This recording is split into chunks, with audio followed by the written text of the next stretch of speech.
सवाल करता हूँ और आशा करता हूँ आप लोग स्वस्थ होंगे और अच्छे होंगे, बढ़िया होंगे। जैसा कि हमारा टॉपिक है 9th क्लास में बायोलॉजी का सेल टॉपिक पढ़ा रहे थे, तो सेल में आगे जो है न्यूक्लियस होता है। तो न्यूक्लियस के बारे में आज हम बढ़िया डिटेल से इसके बारे में स्टडी करेंगे कि न्यूक्लियस होता क्या है, पूरा डिटेल्स।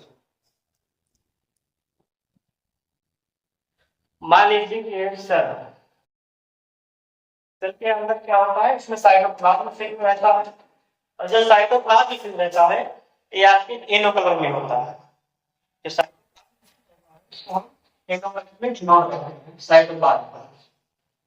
साइटोप्लाज्म किसी के सेलुलर यानी कि सेल है, सेल के एकदम जस्ट बीच में सेंटर में एक बॉल लाइक स्ट्रक्चर होता है जिसे हम न्यूक्लियस कहते हैं।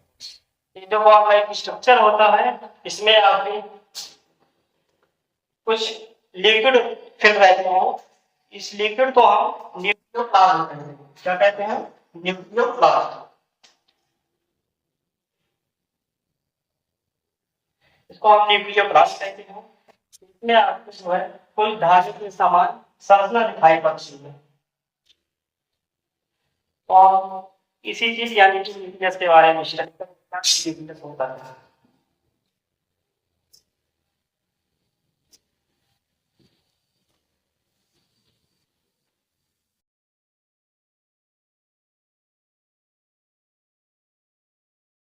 जैसा कि आप लोग जानते हैं, इसके पिछले वीडियो में हम ये बता चुके हैं न्यूक्लियस होता है।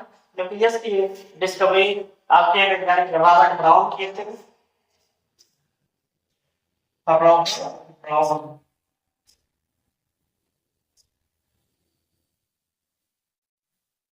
न्यूक्लियस की खोज रॉबर्ट ब्राउन नामक वैज्ञानिक किए थे, इसका डिस्कवरी की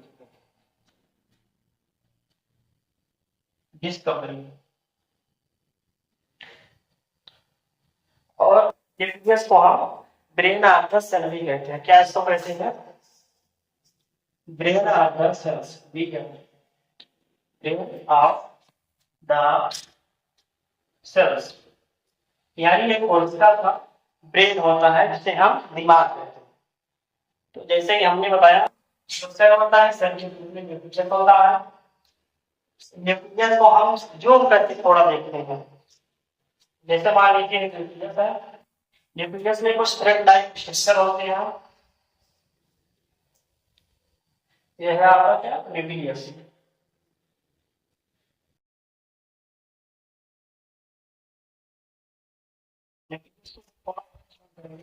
और हमको यहाँ पे धातु के समान कुछ संरचना दिखाई पड़ती है।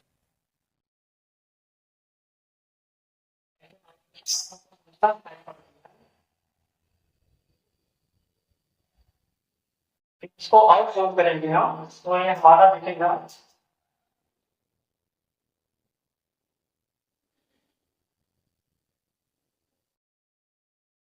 इसको हम क्रोमोसोम। ये हमारा है क्रोमोसोम। क्रोमोसोम का जो बीच वाला पार्ट होता है इसको हम कहते हैं सेंट्रोमियर। क्या कहते हैं? सेंट्रोमियर। इसको हम कहते हैं सेंट्रोमियर। और ये जो ऊपर वाला पार्ट है इसको हम टेलोमेयर कहते हैं।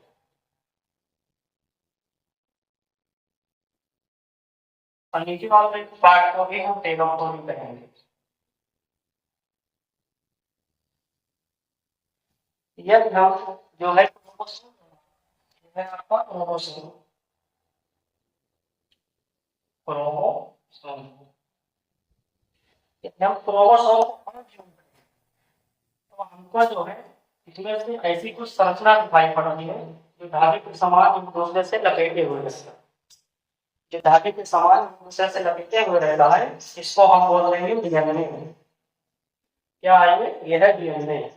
और इसको और जोड़ करेंगे। मान लीजिए जैसे रस्सी एक दूसरे से लपेटी हुई है, यदि रस्सी को खोल दिया जाए, जब रस्सी को खोल दिया जाए तो आशा जो है रस्सी इस टाइप में पड़ने लगता है। इस टाइप में जैसे जो डीएनए होता है ये रस्सी की तरीके से लपेटे रहता है एक दूसरे को, लेकिन जब इसको खोल दिया तो इस टाइप में लगता है, जिसको हम जीन का नाम देते हैं। ये है हमारा जीन। और ये जो जीन होता है इसमें कुछ नाइट्रोजन बेस होती है, यानी इसमें कुछ न्यूक्लियोटाइड्स होते हैं। जैसे जो न्यूक्लियोटाइड होता है ये आपके डीएनए में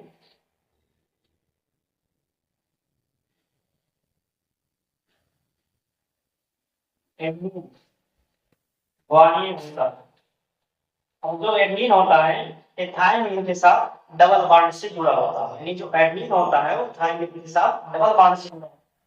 जो वार्निंग होता है ये साइटोसिन के साथ ट्रिपल बॉन्ड से जुड़ा होता है।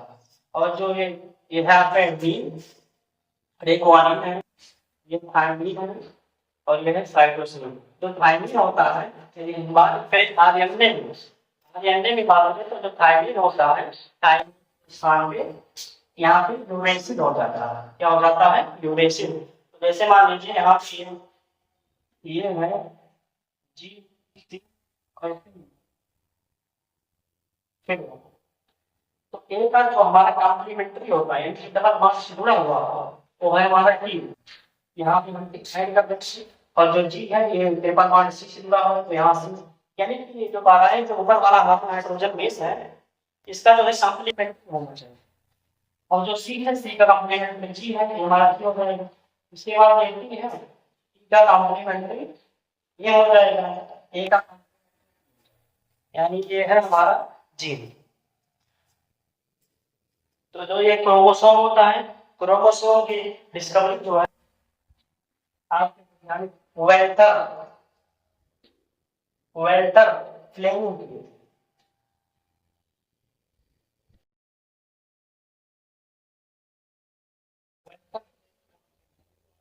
क्रोमोसोम का डिस्कवरी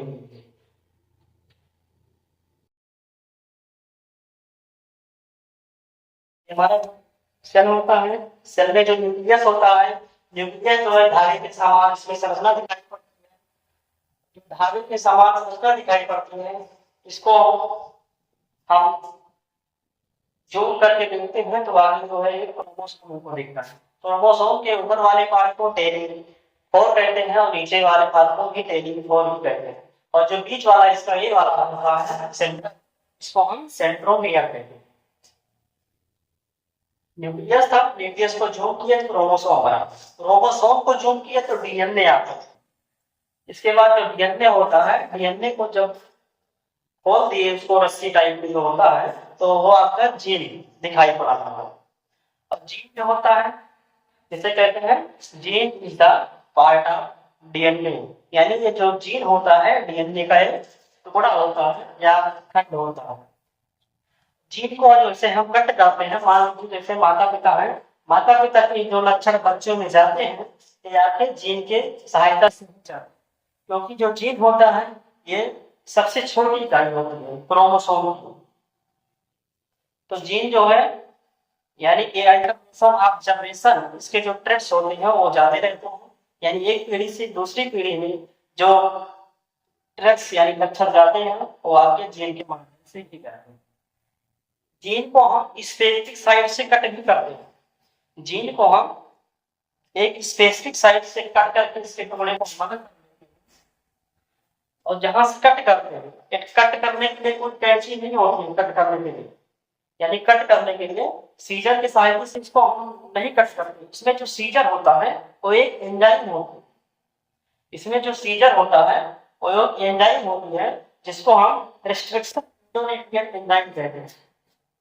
यानी इसको कट करने के लिए जीन को इसका एक खंड निकालने के लिए एक एंजाइम होती है जिसको हम रेस्ट्रिक्शन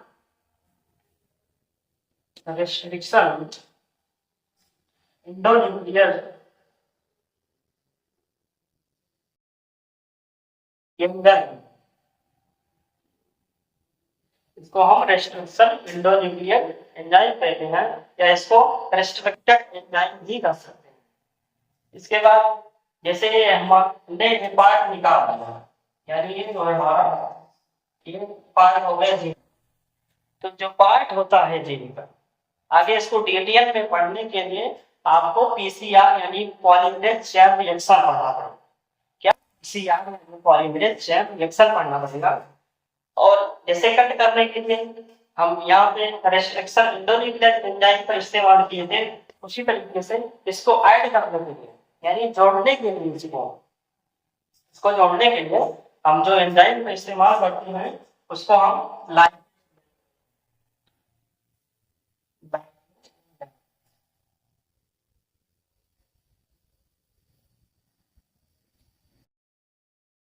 यानी जीन को कट करने के लिए रिस्ट्रिक्शन एंडोन्यूक्लियर एंजाइम और इसको जोड़ने के लिए पुनः लाइगेंड एंजाइम का इस्तेमाल। मान लीजिए जैसे कोई व्यक्ति है और उसकी कुछ थ्रेड्स है, कुछ थ्रेड्स ऐसे हो जो अगली पीढ़ी में चले गए बच्चे के माध्यम से, यही जीन आपका जो है निकाल के उसको चेंज कर देगा। निकाल के चेंज कर देगा तो आपका जो थ्रेड्स है चेंज होता है, क्योंकि जो थ्रेड्स होता है थ्रेड्स आपके जीन पर ही डिपेंड करता है। जीन पे इसलिए डिपेंड करता है क्योंकि सबसे छोटी इकाई जीन ही है।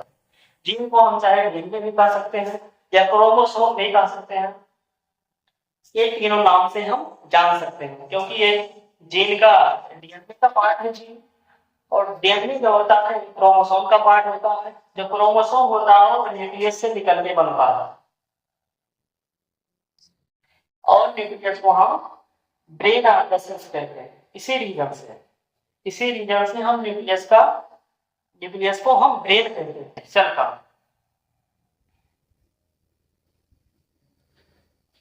अब हम बात करेंगे कि जो डीएनए होता है वो डीएनए होता कैसे है।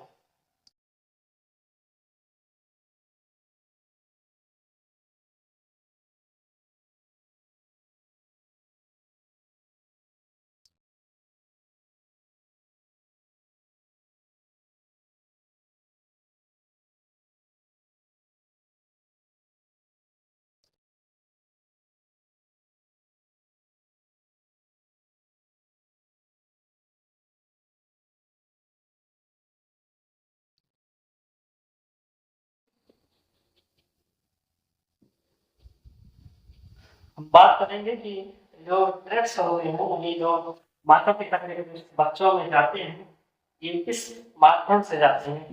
तो जो एक मेल होता है, मेल से एक गैविक का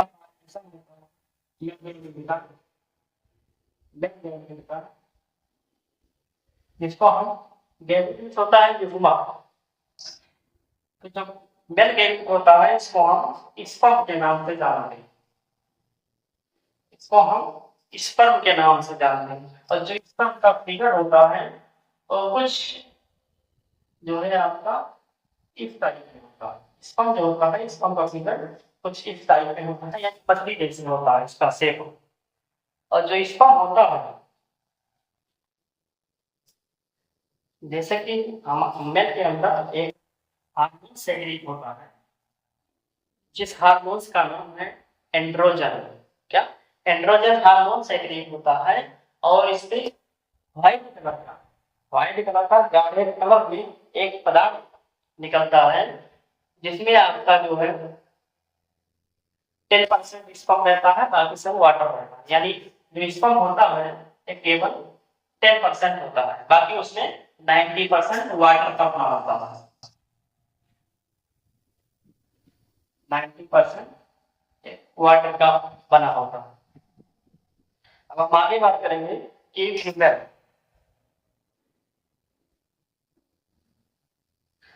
फीमेल जो होता है, फीमेल में जो है फीमेल गैमेट निकलता है। Female gamete,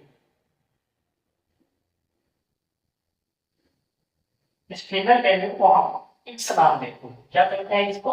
x. इसको हम एक्स भी कह सकते हैं या इसको हम ओवम भी कह सकते हैं। ओवम यानी एक्स का में है और चाहे ओवम में है, दोनों एक ही होता है। एक्स जो है इसी तरीके यानी जो मेल होता है मेल में मेल गैमेट निकलता है जिसको हम स्पर्म कहते हैं। स्पर्म आपका व्हाइट कलर में डार्क होता है, इसमें 10% स्पर्म रहता है, बाकी 90% वाटर रहता है। और जो ये दोनों चीज जो मिलता है इसमें एक हार्मोन्स आपका सेक्रेट होता है जिसको हम एंड्रोजन हार्मोन्स कहते हैं, एंड्रोजन हार्मोन्स। और जो फीमेल होते हैं, फीमेल में जो है फीमेल गैमेट निकलता है, फीमेल गैमेट जो होता है उसको हम एक्स का नाम देते हैं। यानी जब स्पर्म जो है एक्स को जाके फर्टिलाइज करता है तो इससे एक जो है युग्मनज बनता है, इसको हम जाइगोट कहते हैं। यानी जब ये दोनों युग्मक मिलेंगे आगे तो इससे क्या बन जाएगा, जाइगोट बन रहा है। और जाइगोट यानी युग्मनज बन जाएगा, और जाइगोट जब आगे जाएगा, जाइगोट जब आगे जाएगा यहीं से आपका उस पर इससे जब आगे प्रोसेस चलेगा इस प्रोसेस को हम एम्ब्रायो बोलते हैं।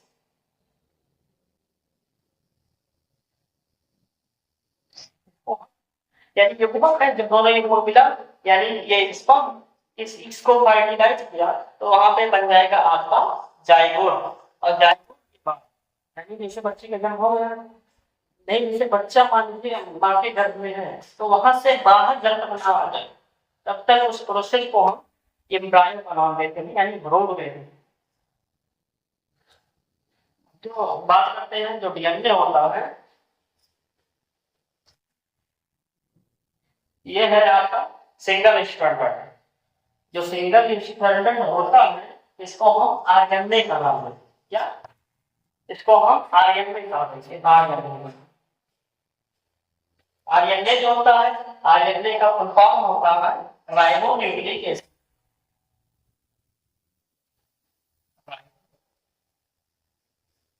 न्यूक्लिक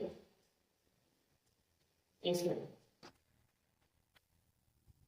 यानी जो आरएनए होता है, आरएनए का कुछ आरएनए जो है आपका सिंगल स्ट्रैंडेड आरएनए कैसा होता है, सिंगल स्ट्रैंडेड होता है, सिंगल स्ट्रैंडेड।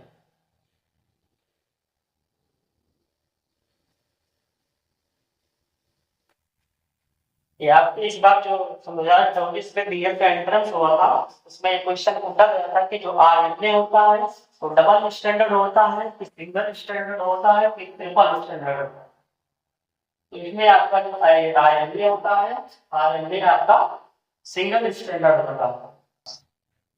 जैसे सिंगल आरएनए है तो सिंगल आरएनए में एक आरएनए को और लाके हम ऐड कर देंगे, एक आरएनए को और ला तो एक बन जाएगा हमारा डीएनए। क्या बन जाएगा ये डीएनए बन जाएगा। यानी जो आरएनए होता है सिंगल स्ट्रैंडर्ड होता है, डीएनए होता है, अब ये क्या बन गया डीएनए। डीएनए का फुल फॉर्म होता है डीऑक्सीराइबोस।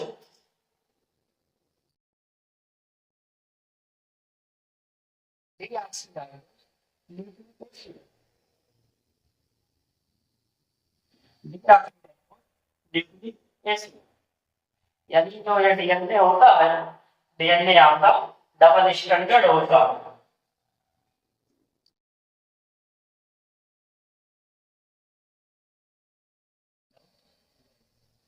डबल मतलब दो कुंडली होगा, दो कुंडली और ये वाला। यानी जब ये सिंगल रहेगा तो ये आपका राइबोसोम हो जाएगा यानी आरएनए, और जो ये होता है डबल स्टैंडर्ड हो जाएगा तो इसको हम डीएनए कहा देंगे।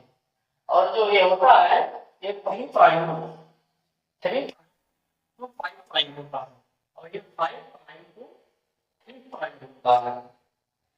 और यहाँ पे कुछ नाइट्रोजन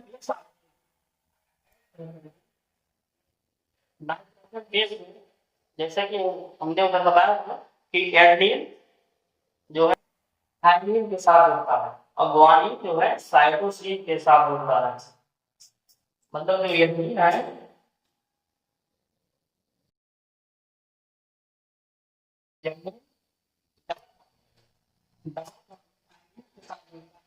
ग्वानिन होता है, ग्वानिन ट्रिपल बॉन्ड साइटोसिन से डिफाइन होता है। और ये बात डीएनए में होता है। यदि हम आरएनए की बात करें, यदि हम आरएनए की बात करें तो जो थायमिन होता है, थायमिन के स्थान पे यूरेसिल हो जाएगा। यानी यदि डबल बॉन्ड थायमिन से जुड़ेगा और गुआनिन ट्रिपल बॉन्ड साइटोसिन से जुड़ेगा।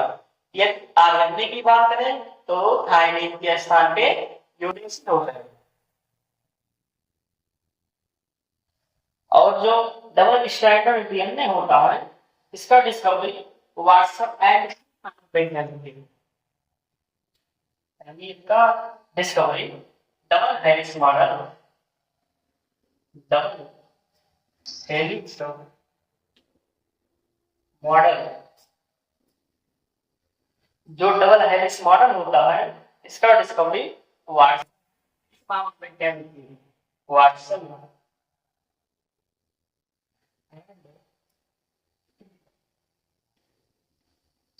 ये दोनों वैज्ञानिक जो है डीएनए का डिस्कवरी किए थे।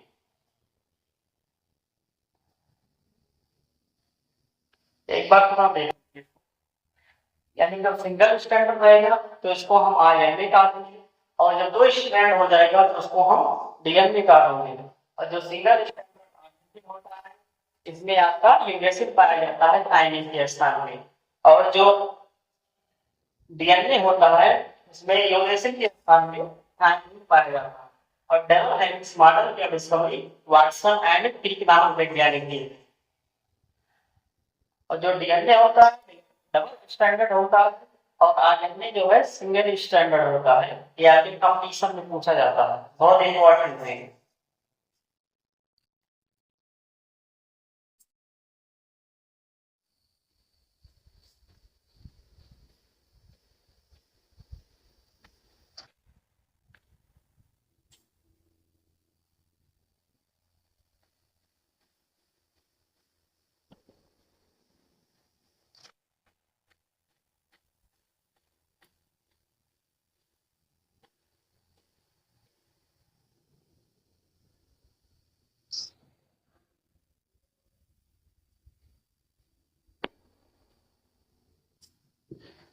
अब इसके बाद आगे बात करें तो जो मेन होता है, मेन में आपका XY क्रोमोसोम होता है।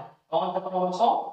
XY क्रोमोसोम आपके मेल में होता है। और फीमेल की बात तो इसमें XX क्रोमोसोम होता है, XX क्रोमोसोम होता है। यानी जो ह्यूमन के अंदर क्रोमोसोम होता है, ह्यूमन में जो क्रोमोसोम होता है वो 46 क्रोमोसोम होते हैं। 46 क्रोमोसोम ह्यूमन में 46 क्रोमोसोम होते हैं। यदि हम इसको पेयर्स में लिखें, क्योंकि कभी कभी बच्चे कंफ्यूज हो जाते हैं कि 46 क्रोमोसोम ना लिखें, यदि पेयर्स की बात करें तो वहां पे लिखा रहेगा 23 पेयर्स। लेकिन बच्चे 23 ना पेयर्स नहीं समझ के 46 का ही निकालने के लिए जाते हैं और क्वेश्चन गलत कर रहे थे। और जो हमारा क्रोमोसोम होता है ये आपके पेयर्स में ही होता है, यानी कितने क्रोमोसोम होते हैं वो सब पेयर्स में होते हैं।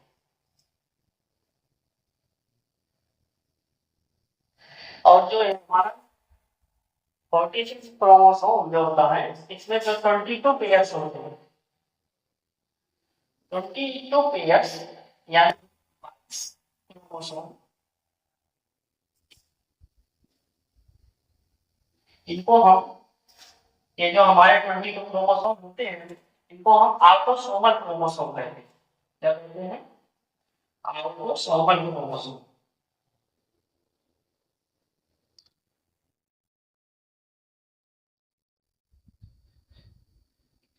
यानी इसको हम ऑटोसोमल क्रोमोसोम कहते हैं, जो हमारे 22 क्रोमोसोम होते हैं। और इसमें बचता है वन पेयर यानी कि 2 क्रोमोसोम। 2 क्रोमोसोम ये आपके 6 क्रोमोसोम कहलाते हैं। क्या कहलाते हैं? 6 क्रोमोसोम कहलाते हैं।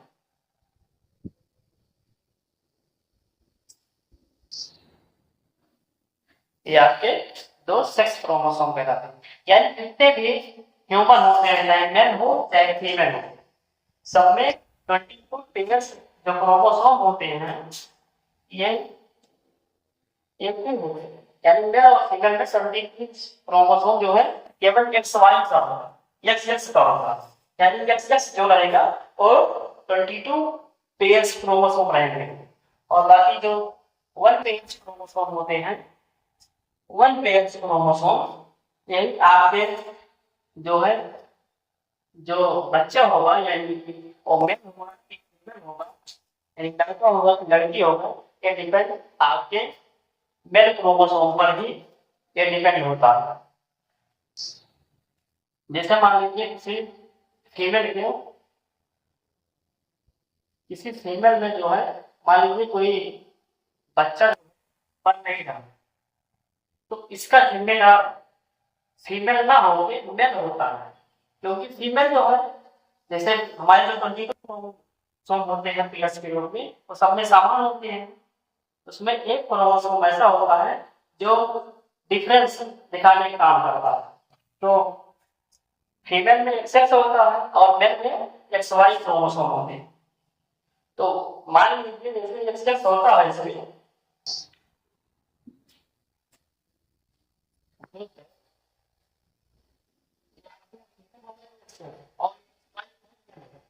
हम दोनों की पे संकलन करा रहे हैं तो आपका जो है एक्स ये बन जाएगा, इसके बाद एक्स वाई और एक एक्स का बन जाएगा और एक्स वाई का बन जाएगा, यानी 25% इसका 25% इसका 25 इसका 25 यानी 50-50% हो गए। कितना रेशियो आया 50% का रेशियो आया, यानी 50% जो है आपका मेल वाला होता है और 50% आपका फीमेल वाला होता है। तो जो डिपेंड करता है वो आपके मेल पे ही डिपेंड करता है, क्योंकि फीमेल में तो वही रहेगा एक्स ही रहेगा, यदि आपका जो एक्स जाएगा यदि एक्स जाएगा तो वहां पे लड़की होगी, यदि एक्स जाएगा तो लड़की होगी, क्योंकि एक्स और ये एक्स दोनों में जाएंगे तो एक्स एक्स ही बना रहेंगे, तो वहां पे क्या होगी लड़की होगी। लेकिन जब फीमेल का एक्स और मान लीजिए मेल का वाई, फीमेल का एक्स और मेल का वाई ये दोनों वहां पे लड़का जो है होगा, यानी जब एक्स और वाई मिलेंगे तो वहां पे लड़का होगा।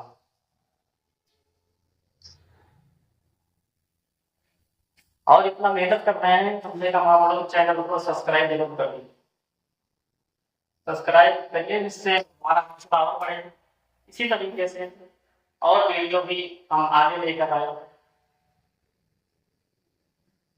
इस चैनल को और इस पर इसकी जानकारी इसमें जो है सेट डिवीजन क्या होता है, सेट साइकिल क्या है, इस चीज के बारे में हम डिस्कस करेंगे अगले वीडियो में। जय हिंद।